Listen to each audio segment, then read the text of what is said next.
Hi, everybody. This is Kim Allen again. Thank you. Thank you for joining us and welcome to our speaker series. So every week my class has speakers. It's always one of their favorite parts of the class. They get to hear from interesting careers and lots of business people. This year we get to hear from Helena Ning. Do you go by that name or is it a different name? Tell me about your business. You can actually call me Helen because it's easier, but actually my name is Helena because I am from Brazil, South America. So in Portuguese it's Helena. However, over the phone, it's really hard. Every time I need to spell out my name for everybody. So just make it easy. It's Helen. Helen, right. Uh-huh. I know Elena. That's beautiful. Oh, thank you. Yes. So go ahead, tell Yeah. us about your education, your background. Sure.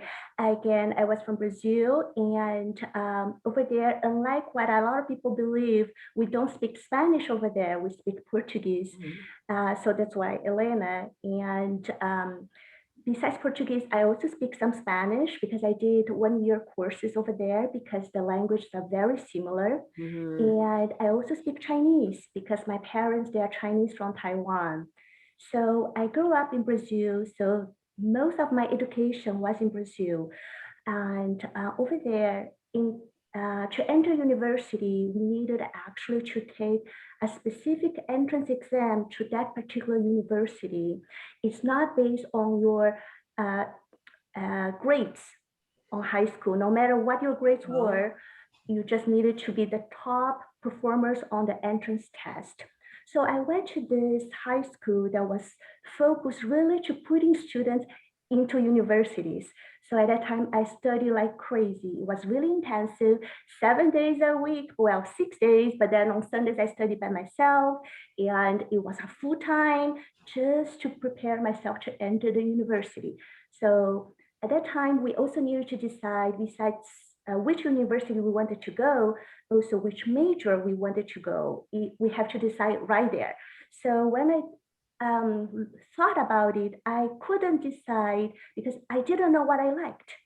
I just knew that I couldn't see blood. So being a doctor was out of question for me. I didn't like much math. It was so engineering was out for me. So I ended up talking to my parents, and they recommended thinking a career in business administration. So that's what I opted to because I thought that will give me really a little bit broad vision of all the fields, and it can be potentially useful if I ever went into a business.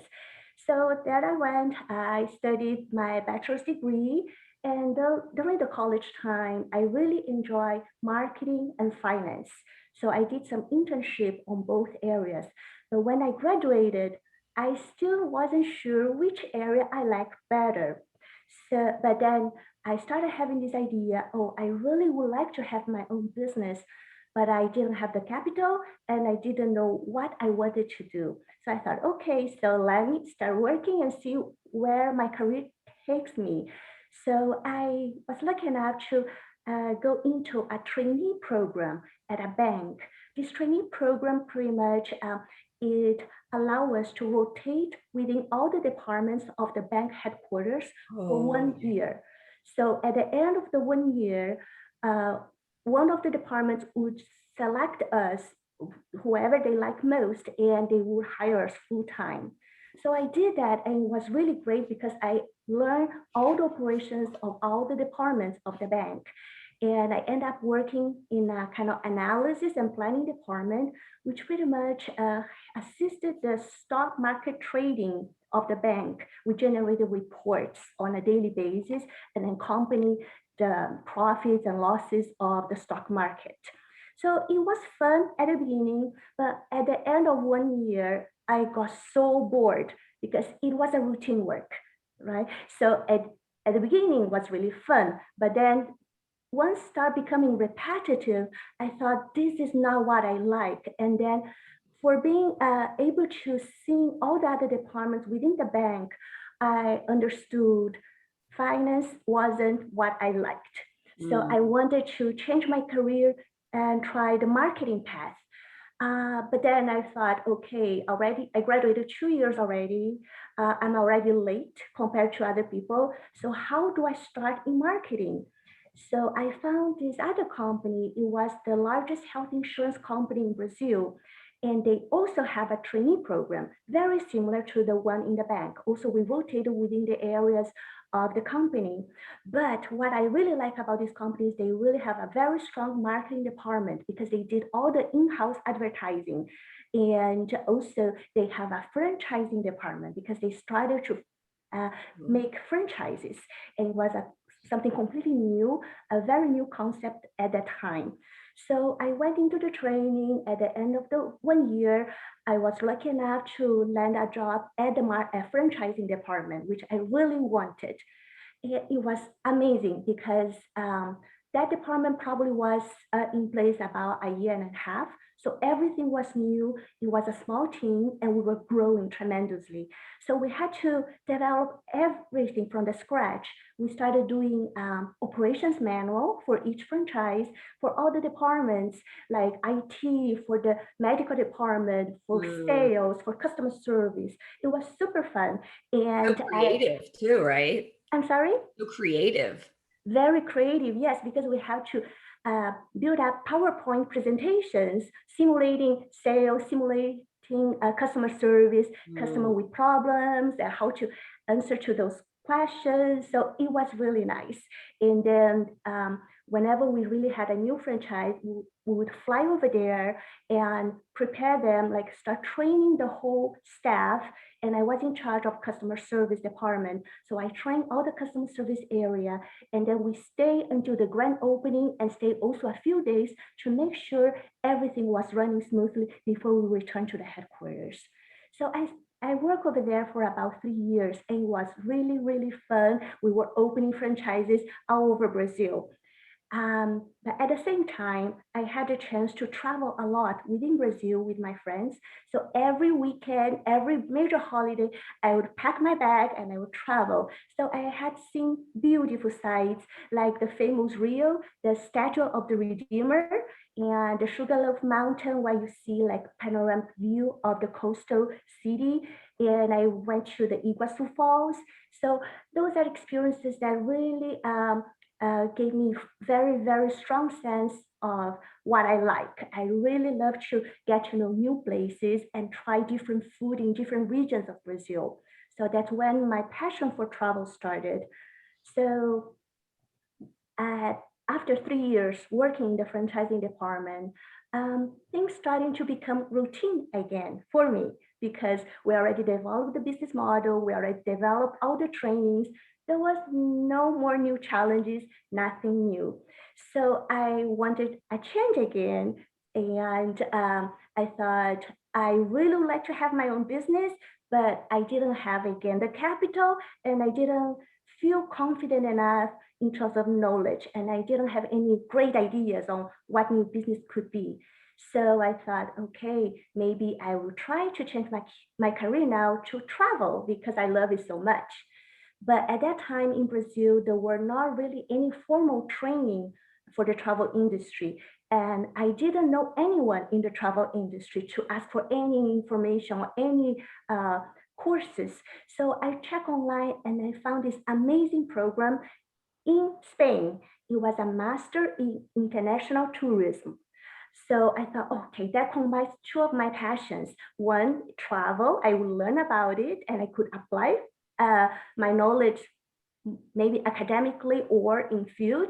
And the Spanish language, I love the Spanish culture, not only because I study Spanish as a language, but also I took a few classes of the flamenco dance, and the teacher told us about all the story about the gypsies, the suffering of the gypsies in Spain, and how they hide, and the meaning behind the flamenco dance. So I really enjoyed that different culture, different story, histories. So I thought, okay, Spain is where I'm going.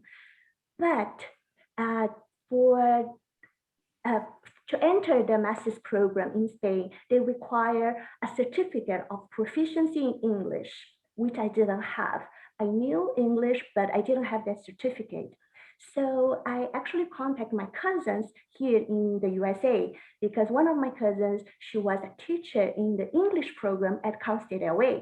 So she said, well, why don't you come over here to California, study, maybe take a course, and then you can take your certificate. So I said, okay, I will do that. So I came to Cal State LA. I took a quarter of English studies for foreigners, and I got my certificate. So I said, okay, now I can go to Spain. However, life is funny. Matters of the heart made me stay in California. So instead of going to Spain, I ended up staying here in California. But then I thought, since I already have all this proficiency things and all, why don't I continue my education? So I opted to continue with MBA at Cal State LA. So I finished my MBA about a year and a half. And then after that, looking for jobs, and I felt like I was again at a disadvantage in terms of I had no real work experience in the USA. So that my experience back in Brazil wasn't so much valued by employers over here. So I said, okay, let me start over because that's how life is. I'm in a new country. I need to start over. So I went into online retail business, and I worked there for about 5 years. But I started really small, like really from the basic. I was doing sales, customer service. I was talking to customers. And by the end of 5 years, okay, let me say that when I started in this company, it was a 5 people company, including the couple that were owners.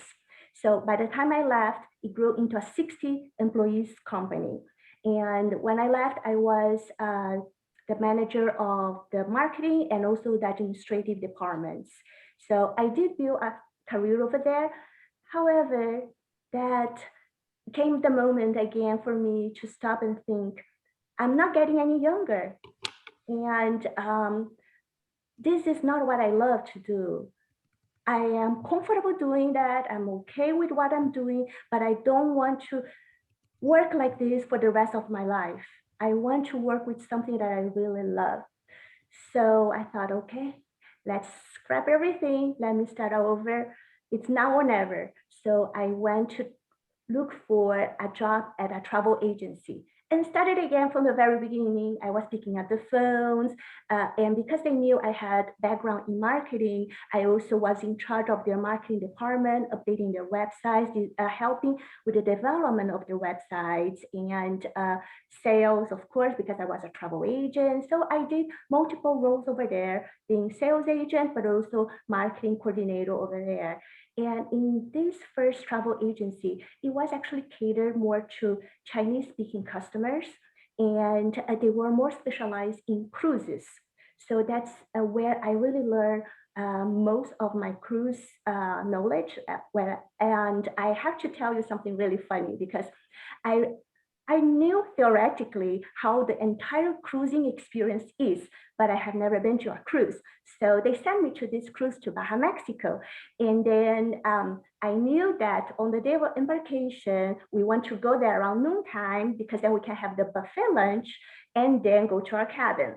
So once I boarded the ship, the crew directed me to the buffet area. Oh, it's on the deck 8 by the swimming pool. I was so happy I went there. And once I arrived at the buffet that I thought it was, right in front of the swimming pool, I saw hot dogs, hamburgers, French fries. Pretty much that was it. I was like very disappointed. I thought, how come this is the buffet that everybody brag about? And I had my lunch, very disappointed. And then I started seeing people coming behind me with plates and plates of food, like steak and fajitas and desserts. It's when I figure out where I was is just a tiny portion of the fast food area of the buffet. The real buffet was indoors and it was huge, over 100 selections, international cuisine. Yeah. So that's a joke that I tell all my first-time cruisers. So whenever you go on board, look for an indoor huge buffet. Okay, don't stop by the pool and eat a hot dog and sandwich. You can, but the real food is indoors. So that's the experience that I thought it was fun to share. So And true. So true. and on the ship, actually, I really saw a lot of families, like multi-generation, grandparents with the kids, and everybody enjoying it because everybody could do whatever they wanted. They have free time to do. The kids are on the swimming pool, the grandparents are chatting, the parents are reading a book on the lounge. And what I really enjoy about cruising was that so convenient. I only need to unpack once, and the ship took me to different ports every day. So it was like really hassle-free trip. So that was my experience on the first travel agency. And I worked there for about 3 years and so. But then again, reached a time where I thought, I think I know enough about the cruise industry. I want to learn more about other fields of travel because there's so much more to travel besides cruising. So I found this job in another travel agency that has a completely different demographic. The customers, they were really English speaking. So they were focusing mostly in all-inclusive resorts and river cruising for more upscale customers. So I learned, I actually on the second travel agency, I did go through really a 3-month intensive travel agent training, really classes we went to learn everything again. So it was recapping on the cruise portion, but I learned a lot about the all-inclusive resorts and other travel products. Mm. And during my term over there, I was invited to participate in a familiarization trip. So what it is, this familiarization trip is they take a group of travel agents, these travel agents only, to a certain destination, and we went to Cancun. So what they did, they arranged a very tight schedule. So every day we had to visit about 5 to 6 resorts, and it's not just fun, it's a lot of work. We had to walk the entire resort grounds, Right. get to know all the public areas like the swimming pool area, the spa, all the restaurants, and get to know all the levels of the rooms because they want us to have more in-depth knowledge and get to know better and be able to sell better. So I had so much fun there. It was a very intensive 5-day trip. But on one of the days, they actually gave us a break and they thought you could do whatever you want with this free day. And the majority of the agents, they were so tired. They were just lying by the pool, drinking their cocktail. But me, I couldn't not see the UNESCO World Heritage Site, which is the pyramids of the Chichen Itza. So I went there by myself, of course, with a tour group, but none of the agents went with me. So I had a fantastic time because it was the first time that I saw the pyramids in my life, and it was really amazing. So pretty much that was my experience in all inclusive. And of course, after that, I went by myself for a vacation. So I really enjoyed that. And I also had the opportunity to go on a river cruise, and was the first time I went to Europe and was on a river cruise itinerary. So river cruise was a much more different product than the regular cruises that I was used to, because they included much more things like wine, beer, short excursions, Wi-Fi, unlimited Wi-Fi. So I was super happy. But what was most memorable about the river cruising experience were the cities that I visited, because the ship was so small, it could dock right at the city center. So we could just get off the ship and walk to the city center. And Right. one experience I can never forget was when we arrived at this very quaint town in Austria. It's called Dürnstein. It was a medieval village, and when the ship docked, it was about probably 7, 8 a.m. And we were the first ship in town. And it was a cold day in the fall. So there was a lot of fog. And the whole city pretty much is a one large street, pretty much it. Okay, one large street, but it's cobblestone street. And while we were walking, the fog was starting to lift, and we could see all the stores still closed up. So the city was still asleep. And on the hill, we could see the ruins of a castle where legend says Richard the Lionheart was imprisoned there. So it felt like the city was really there for us. Like we were the only people walking in the city, Okay. truly, and it felt like walking into a fairy tale. That's the feeling that I had. So it was really different experience. Yeah. And is So that the work you're doing now with the river cruises and is that what you're doing right now? yes, I am right now. So pretty much right. I did learn everything about the cruise, the travel industry, but I specialize now in river cruise because that's what I am passionate about. Sounds like it. So yeah. So for the second travel agency, I worked for almost 3 years as well, and then one day, some of my friends, they were uh, travel agents as well. They had quit their jobs. They just came to me and they said, why don't we open our own agency? Because no matter how fun we are having working for others, there are always some limitations on what we can or cannot do and things that we wish we could change, but we are not allowed to. And we thought, okay, our agreement is okay, let's have our own agency, but the condition is we won't work on weekends. So everybody agreed, no Saturday or Sunday work. So that was Wow. that was our priority. So we were happy about that. And at that time, I thought that was my dream all along to have my business. And now I think I have enough knowledge and I feel confident enough to have my business. So that's when I opened with my friends our own agency. And this was about 6 years ago. And of course, when we started, it was challenging because we had to start from the beginning, zero customers.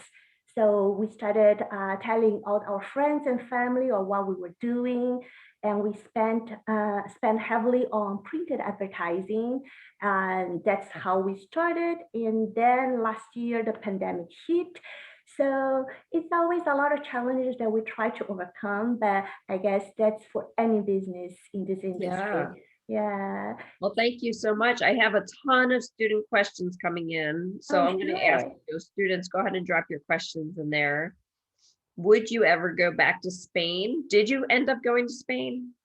I did. My first trip on my own that I planned all by myself was to Spain. And because that was my dream all along, I went about 10 years ago and I took my husband, my sister, my mom together, and we went to Barcelona. It was even better than I imagined. Oh, Yeah, wow. it was fantastic. The people over there, they are so friendly. And because I spoke some Spanish, they were like talking to me nonstop. The food is amazing. And within Europe, Spain is one of the cheapest countries in terms of food and cost of living. So we had a ball over there. That's fun. So what does a typical day look like for you Uh, at I work? At work, okay, typical day pretty much first thing, check all the emails, catch up with all the emails, and then most of the emails will be asking about vacation quotations. So we'll start working on quotations and comparing. For example, if you come and tell me, okay, I have a family that we want to go to, for example, Hawaii, what's the best week? So I would ask you, when would you like to go? And they'll tell me like this summer because we have kids at school. So I would just recommend, okay, have you thought about a cruise? Or if you're not a fan of a cruise, because cruise can take you to like 4 islands of Hawaii. But if you don't like cruising, we can book on a particular island. They will ask if they want a lot of activities. I'll send them to Oahu, which is the most popular. If they like nature, I'll send them to Kauai. So it's a lot of conversation by email or over the phone.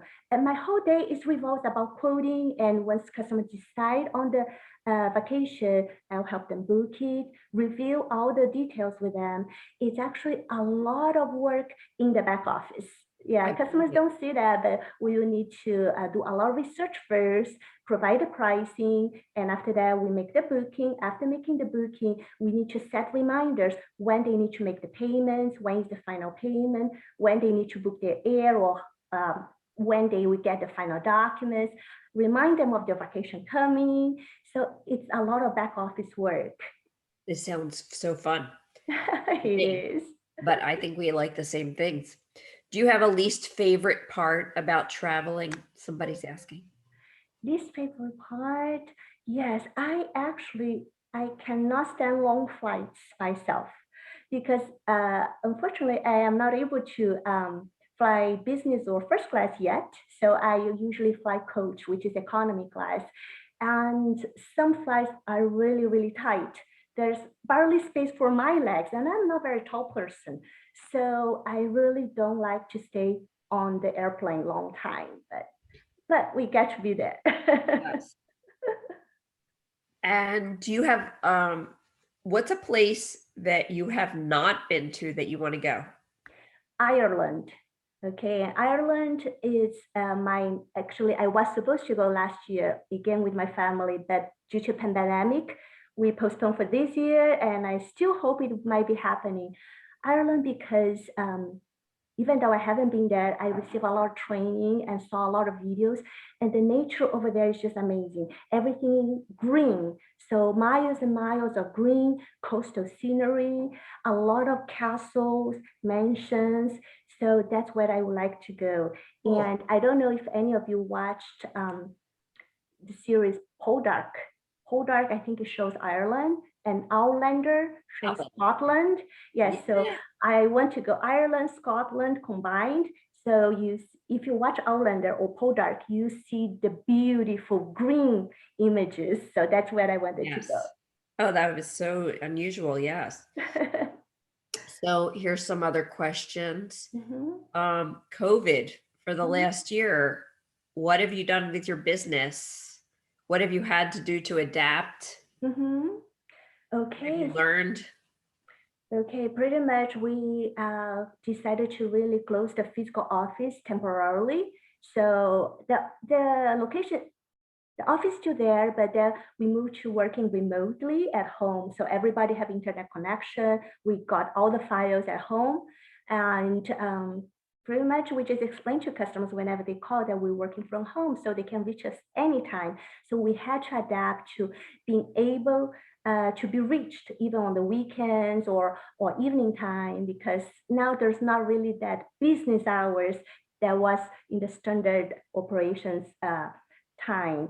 And I think the challenge of doing that, of course, first because of COVID, much less people traveling, but also every day the rules, the restrictions are changing. So if a customer tells me I want to go Hawaii, uh, last year was not possible because you need to do quarantine 14 days after you arrive. But Right. now it is possible if you have a vaccine or negative COVID test. So the rules change every day. So this is the major challenge right now. Okay, I have a few questions. We'll pop off. We're almost at the end. Is there any recommended reading? Books, magazines, blogs, something. What do you love to Yes, read? I love the Frommer's travel guide because I think it really comes with maps and illustrations and talk about interest top attractions. So I use that a lot.